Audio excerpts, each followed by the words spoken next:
मित्रांनो, आयुष्याच्या प्रवासात प्रत्येक व्यक्तीला काही ना काही इच्छा, स्वप्न, अडचणी आणि संकट असतात. काही वेळा जीवनातील ताण, दुःख आणि असहायतेत मनाला कुठेतरी आध्यात्मिक आधाराची गरज भासते.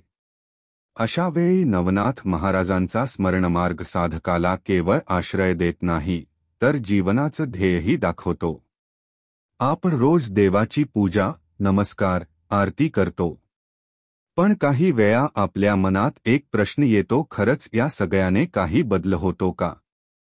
जेव्हा माणूस पूर्णतः संकटामध्ये गुरफटून जातो, वय उलटून चाललेलं असतं किंवा कामच होत नाही, सगळे मार्ग संपलेले असतात, त्यावेळेला मग ते शेवटचा पर्याय म्हणून किंवा तेव्हा कुणीतरी सांगत म्हणून नवनाथ भक्तिसार पारायण करून बघ.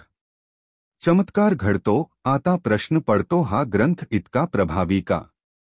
तर मित्रांनो, हा ग्रंथ म्हणजे केवळ ओव्या नाही, हा तर अनुभवांचा खजिना आहे. मित्रांनो, आपण सगळे आयुष्यभर धावतो, काम, जबाबदाऱ्या, संसार, पण या सगळ्यातून जर आपण थोडा वेळ नवनाथ महाराजांसाठी काढला, तर त्या काही क्षणातूनही आयुष्यभरात समाधान मिळत. आज मी तुम्हाला सांगणार आहे नवनाथ पारायण म्हणजे नेमकं काय आणि ते योग्य पद्धतीने कसं करायचं. नमस्कार भक्तजनहो, आज आपण जाणून घेणार आहोत एक अद्भुत आणि परमप्रासादिक ग्रंथ, श्रीनवनाथ भक्तिसार. हा ग्रंथ केवळ वाचायचा नाही, तर अनुभवायचा आहे, कारण तो साधकाला दैवी अनुभूती, आत्मशांती आणि नवनाथांच्या कृपेचं तेज देतो. चला तर मग जाणून घेऊया या ग्रंथाचा उगम, त्याचे नियम, पारायण पद्धत आणि प्रत्येक अध्यायाची फलश्रुती, ज्याने हजारो भक्तांना दिला आहे दैवी सुखाचा आणि मोक्षाचा मार्ग. श्रीनवनाथ भक्तिसार हा ग्रंथ अत्यंत श्रेष्ठ असून परमप्रासादिक आहे व साधकाला विधिपूर्वक वाचन केले असता दिव्य अनुभव देणारा असा आहे. हा ग्रंथ 40 अध्यायांचा आहे. याच्या ओव्या 7600 आहेत. याचा ग्रंथकर्ता धुंडीसुत मालुकविया नावाचा आहे. तो नरहरी वंशातील असून परमभक्त आहे. त्याचप्रमाणे हा ग्रंथ भक्तिरस व अद्भुतरसाने परिपूर्ण भरला आहे. हा ग्रंथ शके 1749 प्रमाथी नाम संवत्सरात ज्येष्ठ शुद्ध प्रतिपदेला लिहून पूर्ण झाला असा ग्रंथात उल्लेख आहे. निःसीम भक्ती, तपश्चर्या, धर्माचरण, सद्गुरुनिष्ठा, वैराग्य, सन्मार्ग, भावसामर्थ्य व दत्तचरित्रज आदी गुण असतील तर सर्वसामान्य माणसालाही भगवंताचे दर्शन घडू शकते, या तत्वावर अलख दाखला नाथ महाराजांनी समाजाला मिळवून दिला. मुळात पारायण हा शब्द परायण या शब्दाचा अपभ्रंश आहे. परायण करणे म्हणजेच मुळात आध्यात्मिक प्रगतीसाठी अंतर्मुख होणे असा आहे.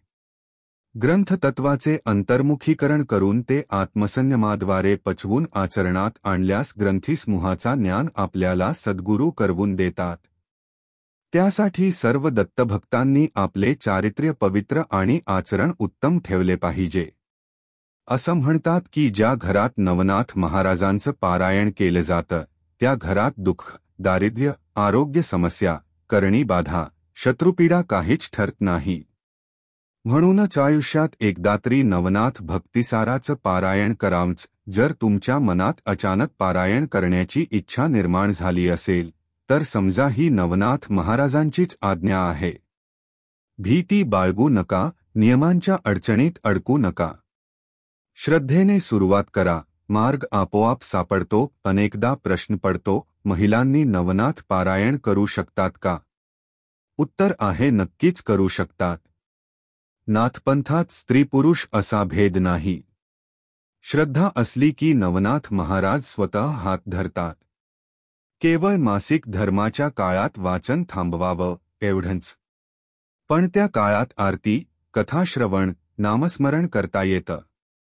सर्वप्रथम पारायण म्हणजे फक्त वाचन नाही, तर तो संकल्प आहे, भक्तीचा आणि विश्वासाचा प्रवास आहे. मच्छिंद्रनाथ, गोरक्षनाथ, जालिंदरनाथ, कानिफनाथ आणि असे सर्व नवनाथ यांनी जे दिव्य कार्य केलं, तेच या ग्रंथात जिवंत आहे. हा ग्रंथ वाचताना केवळ शब्द नाही, तर त्या शब्दांतला अर्थ, श्रद्धा आणि स्पंदन अनुभवावं लागतं. पारायण चालू असताना अनेकांना दैवी संकेत मिळतात. कधी स्वप्नात दत्तगुरू किंवा नवनाथांचे दर्शन, कधी एखाद्या वाक्यातून आपल्याच प्रश्नाचं उत्तर, तर कधी अचानक आलेली अंतर्गत शांतता. हे सर्व अनुभव गुरुकृपेचे चिन्ह असतात. ते दाखवतात की नवनाथांची ऊर्जा तुमच्यात सक्रिय झाली आहे. एक साधक म्हणतो, मी पारायण सुरू केलं तेव्हा फक्त श्रद्धेने वाचत होतो. पण 7व्या दिवशी मनात अशी गूढ शांतता उतरली की जणू काही सर्व भार उतरला. त्या दिवशी मला उमगलं, पारायण हे वाचन नाही, ते आत्म्याचा संवाद आहे. श्रीमद्भागवतातील 11व्या स्कंधात नवनारायणांचे संवाद निमिराजाशी झाल्याचे वर्णन आहे. ते नवनारायण म्हणजे ऋषभदेवांच्या 100 पुत्रांतील 9 जण ज्यांनी कलियुगात अवतार धारण केला. हा नवनाथांचा संप्रदाय मूळ श्री दत्तात्रेय गुरूंच्यापासून प्रवृत्त झाला असून आजही या संप्रदायात दिव्य तेजस्वी लोकांची उज्ज्वल परंपरा दिसून येते. श्री नवनाथ भक्तिसार या ग्रंथात नवनाथांचे मच्छिंद्रनाथ, गोरखनाथ, जालंधरनाथ, कानिफनाथ, चरपटीनाथ, अडबंगनाथ, भरतरीनाथ, रेवणनाथ आणि चौरंगीनाथ अशा नवनारायणांचे अद्भुत दिव्य चरित्राने नटलेला आहे. या ग्रंथाच्या वाचनाने ऐहिक उत्कर्ष व पारलौकिक कल्याण खात्रीने होते असा भक्तांचा अनुभव आहे. पारायण व सप्ताह पद्धतीचे नियम खालीलप्रमाणे आहेत. पारायण सुरुवात शुभ दिवशी, शुभ नक्षत्रावर, गुरुवार, शुक्रवार या दिवशी पारायण सुरू करावे. अश्विनी, रोहिणी, मृग, पुष्य, उत्तरा, हस्त, चित्रा, अनुराधा आणि रेवती ही शुभ नक्षत्रे आहेत. संकल्प म्हणजे काय? संकल्प म्हणजे देवतेपुढे आपल्या मनातील कामना व्यक्त करणं. हातात पाणी, अक्षता, कुंकुहळद घेऊन मग इस्पित कामना सिद्ध्यर्थ श्री गुरुदत्तात्रेय प्रीत्यर्थ श्री नवनाथ भक्तिसार पारायण करिषे तसे उच्चारून आपली इच्छा आणि उद्दिष्ट व्यक्त करायचं. प्रथम कुलदेवतेला संकल्प सांगायचा कारण ती आपल्या कुलाचं रक्षण करते. देवी असो वा देव नारळ, सुपारी, तांबूल, ओटी साहित्य ठेवून त्यांना आपली भावना निवेदन करायची. कुलदेवतेच्या संकल्पानंतर नवनाथ महाराजांना पारायणाचा संकल्प करायचा. मग इस्पित कामना सिद्ध्यर्थ श्री गुरुदत्तात्रेय प्रीत्यर्थ श्री नवनाथ भक्तिसार पारायण करिषे, नवनाथ भक्तिसार पारायण करीन असं सांगायचं. 7 किंवा 9 दिवसाचं पारायण करायचं. 3 दिवसाचं शक्यतो टाळावं. संकल्प कसा करावा? पूजा मांडणी. पूजा करण्यापूर्वी सर्व साहित्य आणि मांडणी पूर्ण करा. आसन, आसनावर बसा आणि स्वतःला चंदन लावा. आचमन, उजव्या हातात पळीभर पाणी घ्या आणि 3 वेळा प्राशन करा.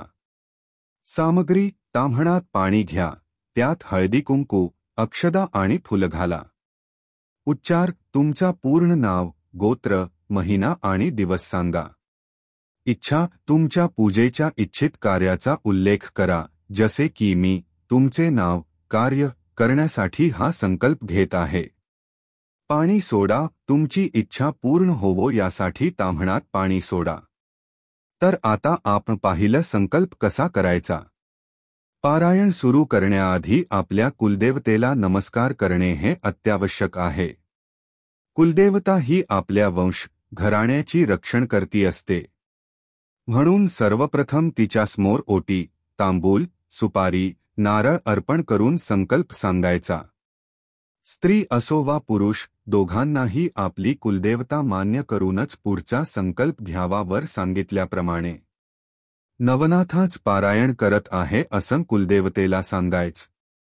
कुलदेवतेच्या संकल्पानंतर नवनाथ महाराजांना पारायणाचा संकल्प करायचा. श्रावण मासात पारायण करतात. मार्गशीर्ष महिन्यात सुद्धा पारायण करतात. ज्यांचा विवाह होत नसेल त्यांनी मम विवाह प्रीत्यर्थ मम विवाह कार्यसिद्ध्यर्थ असे म्हणावे अथवा माझा विवाह योग्य मुलीशी मुलाशी व्हावा यासाठी मी पारायण करत आहे असे म्हणले तरी चालते. देव भावाचा भुकेला आहे. आपली भोळी भक्ती देवाला आवडते. पारायणाची तयारी फुले, हार, तुळशी, अक्षता, सुगंधी उदबत्ती, धूप, कलश, विड्याची पाने, सुपाऱ्या, नैवेद्यासाठी पेढे, हिना अत्तर, रांगोळी, पाट, नारळ, दक्षिणा, पळी, ताम्हण, पाण्याने भरलेले तांब्या भांडे आदी. देवापुढे दत्ताच्या नवनाथांसह असलेल्या तसबैरी समोर विड्याची पाने, दक्षिणा व सुपारी, नारळ ठेवावे. सुंदर रांगोळी काढावी. दत्ताच्या नवनाथांसह असलेल्या तसबैरीला हार घालावा. कलशाची स्थापना करावी व फुले, तुळशी यांनी पूजा करावी. उदबत्ती, धूपदीप समई लावावी व ही समई पूर्ण पारायण काळात अखंड तेवत ठेवावी. पोथीस, फोटोस गंध, फूल अक्षता व्हाव्यात. अत्तर लावावे. श्री गणपती, कुलदैवत, सद्गुरू व घरातील वडीलधारी मंडळी यांना नमस्कार करावा. पोथीवर हात ठेवून आपली मनोकामना, संकल्प उच्चारावा आधी सांगितल्याप्रमाणे. उजव्या हाताच्या तळव्यावर पळीने पाणी घेऊन पोथीचे पारायण करण्याचे कारण काय व फलप्राप्ती याचा उच्चार करून ते पाणी ताम्हणात सोडावे. फलप्राप्ती नवनाथांकडून व्हावी म्हणून नमस्कार करावा. तसेच स्त्रियांनी पारायण केले तरी चालते. नंतर पारायणास प्रारंभ करावा. पारायणाची पूर्व तयारी सकाळी लवकर उठावे.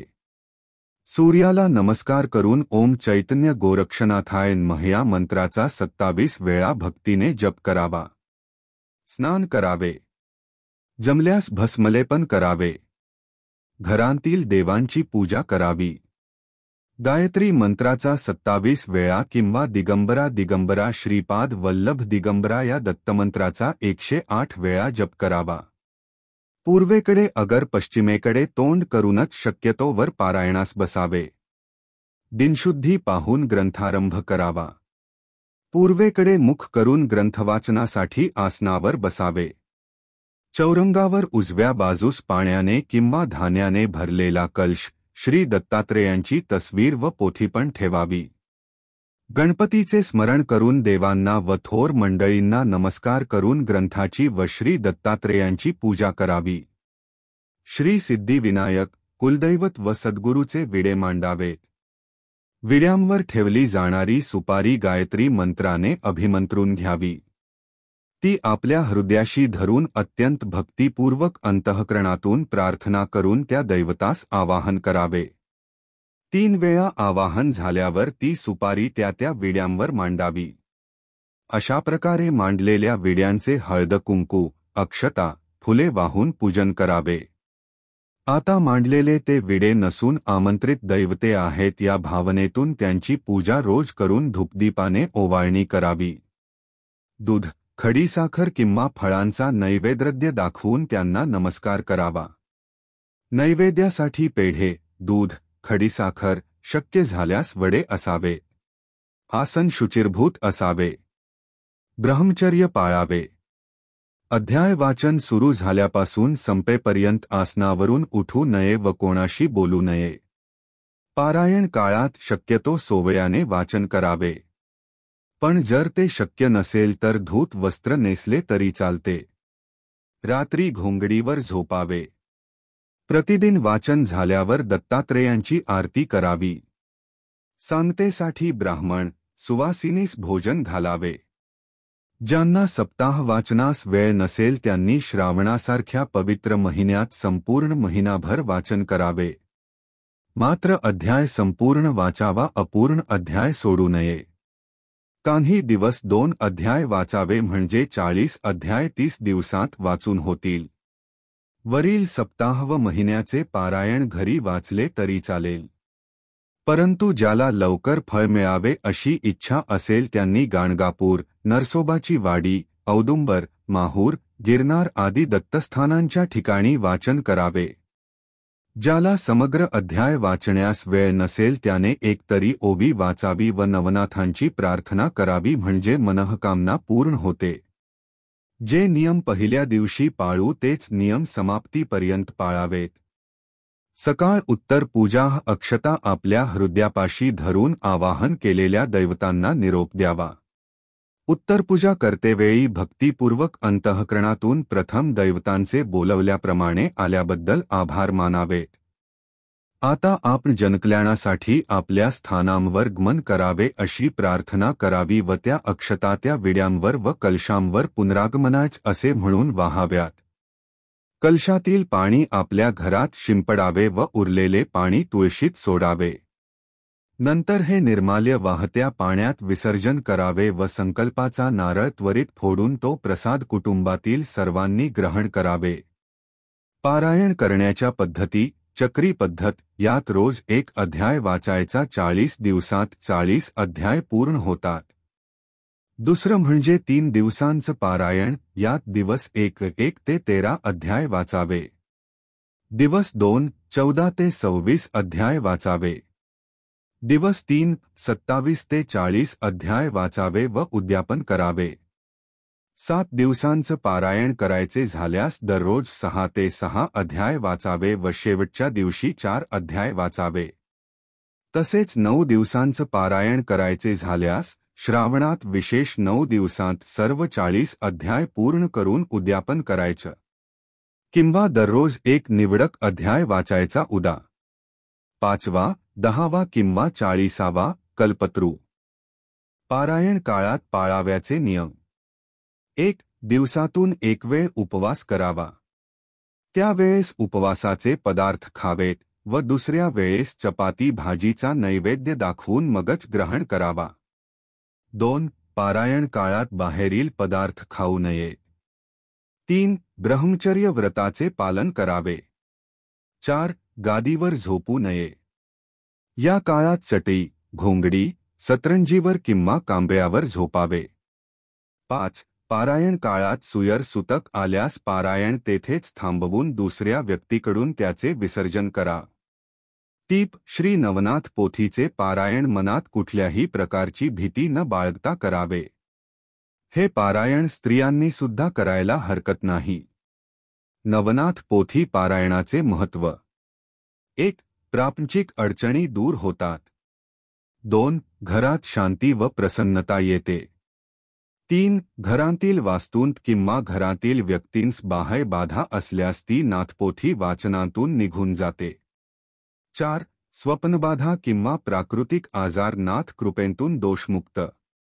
1. भौतिक कामनेसाठी पारायण विधी. ज्या साधकांना भौतिक प्रकारचे त्रास आहेत ते पारायण पाठ करत असताना वैखरी वाणीचा वापर करावा लागतो. वैखरी वाणी म्हणजे स्थूल वाणी जी सर्व सहज ऐकू शकतात. ह्याअर्थी आपल्या सभोवताली आणि आपल्या घरातील नकारार्थी असलेल्या स्पंदनांचा नायनाट केला जातो. अपेक्षित फलप्राप्ती होण्याच्या दृष्टिकोनातून आपल्याला संबंधित पारायण सेवा करावीच लागते. हे सर्वस्वी संबंधित नकारात्मक ऊर्जेच्या तीव्रतेवर अवलंबून आहे. इतर सर्व विधी समान आहेत. त्यात विशेष फेरबदल नाही. 2. आध्यात्मिक प्रगतीसाठी पारायण विधी. नाथांनी या आत्महेतूवर विशेष भर दिला आहे. ज्या साधकांना सद्गुरू अनुग्रहाची प्राप्ती, पाप क्लेशाचा विध्वंस, अज्ञानाचा अंधकार नाहीसा करणे, दूरदृष्टी, ब्रह्मज्ञान, सद्गुरुतत्वज्ञान, लोक परलोकाचे पारलौकिक अस्तित्व अनुभव व भ्रमण, जीवनमुक्ती अवस्था प्राप्ती, शिवजीव एकता होणे, प्रकृती पुरुषाचे ब्रह्मांडीयकरण होणे, देहबुद्धीतून विदेही आत्मबुद्धीत मार्गक्रमण करणे आणि भूत, वर्तमान व भविष्यज्ञान प्राप्त होणे यासाठी अंतर्मुख पारायण करावे लागते. मित्रांनो, नवनाथ भक्तिसारात 40 अध्याय आहेत. प्रत्येक अध्याय म्हणजे एक प्रार्थना आणि उपाय. उदाहरणार्थ 5वा अध्याय सांगतो, जो नित्य पठण करतो त्याच्या घरी भूतप्रेतांचा त्रास होत नाही. 6वा सांगतो, शत्रूवर विजय मिळतो. आणि 13वा अध्याय सांगतो, स्त्रीहत्येचे दोष नष्ट होतात आणि पूर्वज उद्धरले जातात. म्हणजे हा ग्रंथ केवळ वाचनासाठी नाही, तर जीवनशुद्धीसाठी आहे. मी एक गोष्ट सांगतो. एका गावात एक वृद्ध साधक होता. आयुष्यभर नवनाथ भक्तिसाराचं पठण करायचा. त्याच्या घरात ना दारिद्र्य, ना आजार, ना कलह. लोक विचारायचे, बाबा काय करतात तुम्ही? तो हसून म्हणायचा, मी काही करत नाही, नवनाथ माझ्यासाठी करतात. मित्रांनो, हेच आहे पारायणाचं सामर्थ्य. जेव्हा आपण श्रद्धेने ग्रंथ वाचतो तेव्हा आपल्या मनाचा कंपन बदलतो. आपलं मन शांत होतं, विचार शुद्ध होतात आणि ज्या गोष्टी आधी अशक्य वाटत होत्या त्या सहज घडतात. नवनाथांचा संदेश नेहमी एकच: मन शुद्ध ठेवा, कर्म पवित्र ठेवा आणि श्रद्धेने वाचा. हा ग्रंथ केवळ पुरुषांसाठी नाही तर स्त्रियांसाठीही तितकाच प्रभावी आहे. कारण यात स्पष्ट लिहिलं आहे, हा अध्याय पठण करीत असता स्त्रीचे विकार दूर होतात, संतती प्राप्त होते आणि घरात सुखशांती नांदते. मित्रांनो, आजच्या काळात प्रत्येक घरात एक ना एक चिंता असते. कुठे आरोग्याचा प्रश्न, कुठे नात्यांमधील दुरावा, कुठे आर्थिक ताण. अशा वेळी हा ग्रंथ केवळ उपाय नाही तर आत्मबल देणारा साथीदार आहे. नवनाथ भक्तिसाराचं वाचन करताना काही गोष्टी लक्षात ठेवाव्यात. प्रथम, स्वच्छ मन आणि शरीराने बसावं. दुसरं, गुरुचं स्मरण करून संकल्प करावा. आणि तिसरं, प्रत्येक अध्यायाच्या शेवटी नवनाथांना नमस्कार करून आभार मानावेत. हे केलं की वाचन हे फक्त शब्द न राहता साधना होते. मला आठवतं, एका भक्ताने सांगितलं होतं, तो म्हणाला, मी नवनाथ भक्तिसार 40 दिवस पठण केलं.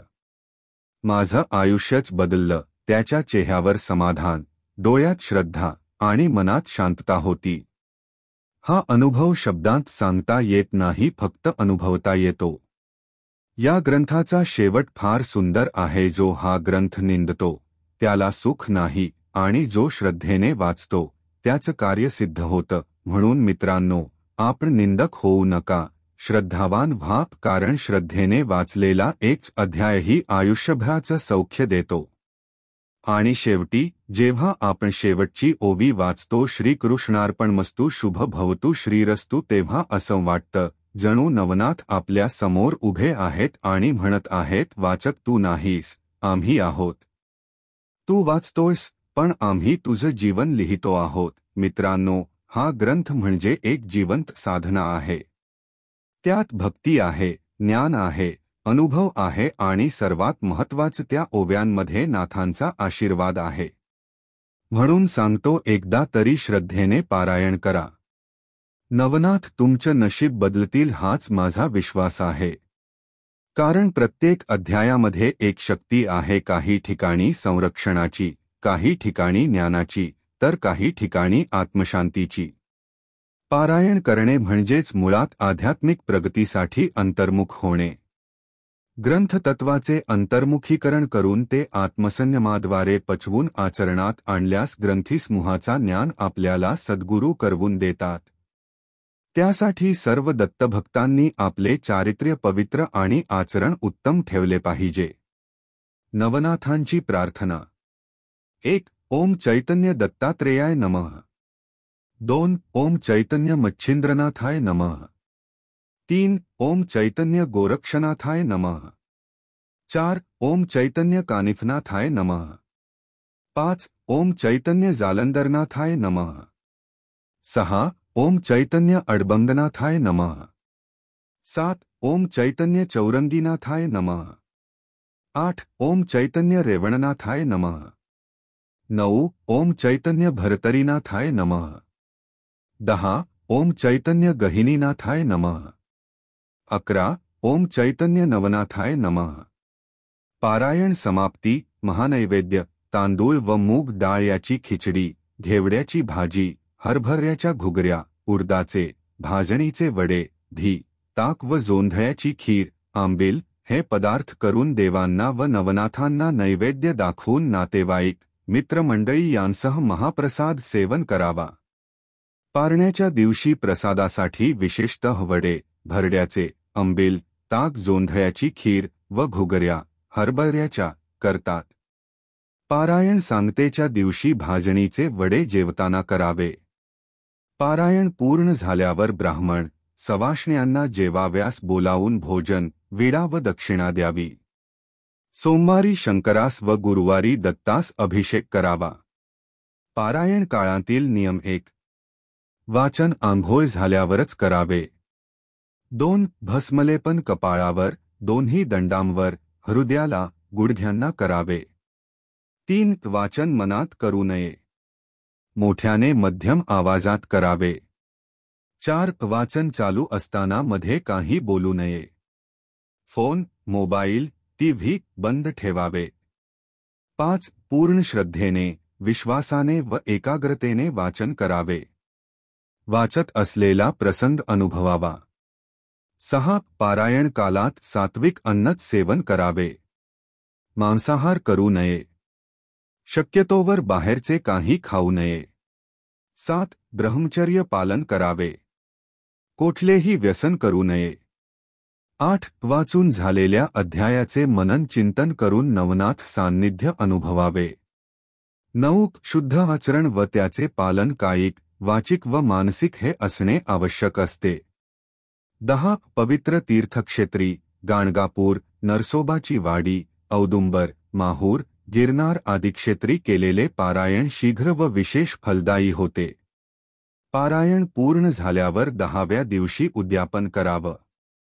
त्या दिवशी 9 लहान मुलांना नवनाथांचे प्रतीक मानून बोलवावं. त्यांचे पाय धुवून पूजन करावं. खीर, वडे, पोळी भाजीचा नैवेद्य दाखवावा आणि सर्वांना प्रसाद द्यावा. नंतर श्री दत्त महाराजांची आरती करून पारायणाचा समारोप करावा. पारायण आणि नारीशक्ती जेव्हा आई, बहीण किंवा पत्नी भावपूर्वक पारायण करते तेव्हा तिच्या भावनेतून निघालेली प्रार्थना संपूर्ण कुटुंबासाठी कवच बनते. आईचं मन देवापर्यंत सर्वात लवकर पोहोचतं, कारण तिची भावना निर्मळ असते. नवनाथ पारायणातून स्त्रियांना मिळते ती संस्कारांची आणि आध्यात्मिक स्थैर्याची शक्ती. पारायण चालू असताना अनेकांना दैवी संकेत मिळतात. कधी स्वप्नात दत्तगुरू किंवा नवनाथांचे दर्शन, कधी एखाद्या वाक्यातून आपल्याच प्रश्नाचं उत्तर, तर कधी अचानक आलेली अंतर्गत शांतता. हे सर्व अनुभव गुरुकृपेचे चिन्ह असतात. ते दाखवतात की नवनाथांची ऊर्जा तुमच्यात सक्रिय झाली आहे. नवनाथ पारायण हे प्रसिद्धी, पैसा किंवा दिखाव्यासाठी नाही. ते श्रद्धेने, निस्वार्थ भावनेने केले जातं. भक्ताने मी काही साध्य करतोय या अहंभावातून मुक्त होऊन फक्त गुरु प्रसन्न व्हावेत या भावनेने पारायण करावं. देवाला कर्मकांड नव्हे, भाव भावतो. भावना खरी असेल तर प्रत्येक शब्द, प्रत्येक ओवी म्हणजे देवाशी संवादच ठरतो. आईची हाक जशी देवापर्यंत थेट पोहोचते, तसंच भावपूर्ण पारायण देवाच्या हृदयापर्यंत पोहोचतं. मन, वाणी, शरीर यांमध्ये पवित्रता आणि संयम ठेवावा. शक्यतो मौन, ध्यान आणि गुरुनामस्मरण अधिक करावं. भस्म, उदबत्ती, धूप हे पारायणादरम्यान लावावेत. त्या धूपाचं भस्म राखून ठेवलं तर ते घरात रक्षण आणि शुभशांती देतं. नियम का पाळावे त्याने काय होते तर मित्रांनो, आपण जेव्हा नियम पाळतो तेव्हा स्वतःला काही बंधनात ठेवतो. त्यामुळे आपण आपल्या इच्छित कार्यावर लक्ष केंद्रित करू शकतो. त्याग हा फार महत्त्वाचा आहे. माणसाचे जे 6 विकार आहेत षड्रिपू, त्याच्यावरती आपण विजय मिळवला पाहिजे. नियम आपल्याला तेच शिकवतात, म्हणून नियम पाळले पाहिजेत. नवनाथ पारायण सुरू असताना एक छोटीशी ताटली घ्यावी. त्यात उदबत्ती किंवा धूप लावावा. वाचन सुरू असताना तो जळणारा अग्नी संरक्षण देतो. त्यातून तयार झालेलं भस्म, राख साठवून ठेवावं. हेच भस्म पुढे संरक्षणासाठी उपयोगी ठरतं. कोणत्याही कामात अडथळे येऊ नयेत म्हणून कपाळावर हे भस्म लावावं. नवनाथ पारायण करणं म्हणजे आत्म्याला गुरूच्या पायाशी अर्पण करणं. त्यातून मिळणारा अनुभव शब्दात सांगता येत नाही. ती अनुभूती फक्त अनुभवता येते, जशी सुवास जाणवतो पण दिसत नाही. श्रद्धा आणि सातत्य असेल तर नवनाथ स्वतः मार्ग दाखवतात. तेच सांगतात, भक्ताने फक्त भाव ठेवावा, बाकी सर्व आम्ही पाहतो. मित्रांनो, मला आशा आहे की तुम्हाला श्रीनवनाथ भक्तिसाराचे महत्त्व, तसेच हे पारायण कसे करायचे, त्याचे नियम, विधी सर्व काही स्पष्ट समजले असेल. पुढच्या वेळी तुम्ही पारायणाला बसाल तेव्हा फक्त वाचन करता, मनाने, भावाने आणि श्रद्धेने नवनाथांचा स्मरण करा, कारण तेव्हाच या ग्रंथाचा खरा चमत्कार अनुभवता येतो. बोला अलख निरंजन. नवनाथांची कृपा प्राप्त करण्यासाठी कमेंटमध्ये ओम चैतन्य नवनाथाय नमः अवश्य लिहा. आदेश. हा व्हिडिओ तुम्हाला आवडला असेल तर लाईक करा, तुमच्या मित्रमैत्रिणींना शेअर करा आणि तुमचे मत कमेंटमध्ये नक्की सांगा. अशाच आणखी माहितीपूर्ण आणि प्रेरणादायी व्हिडिओंसाठी आमच्या चॅनेलला सबस्क्राईब करा आणि बेल आयकॉन दाबा, जेणेकरून नवीन व्हिडिओ अपलोड होताच तुम्हाला ताबडतोब कळेल. पुन्हा भेटूया पुढच्या व्हिडिओत. तोपर्यंत स्वतःची आणि आपल्या प्रियजनांची काळजी घ्या. ओम नमो आदेश. धन्यवाद.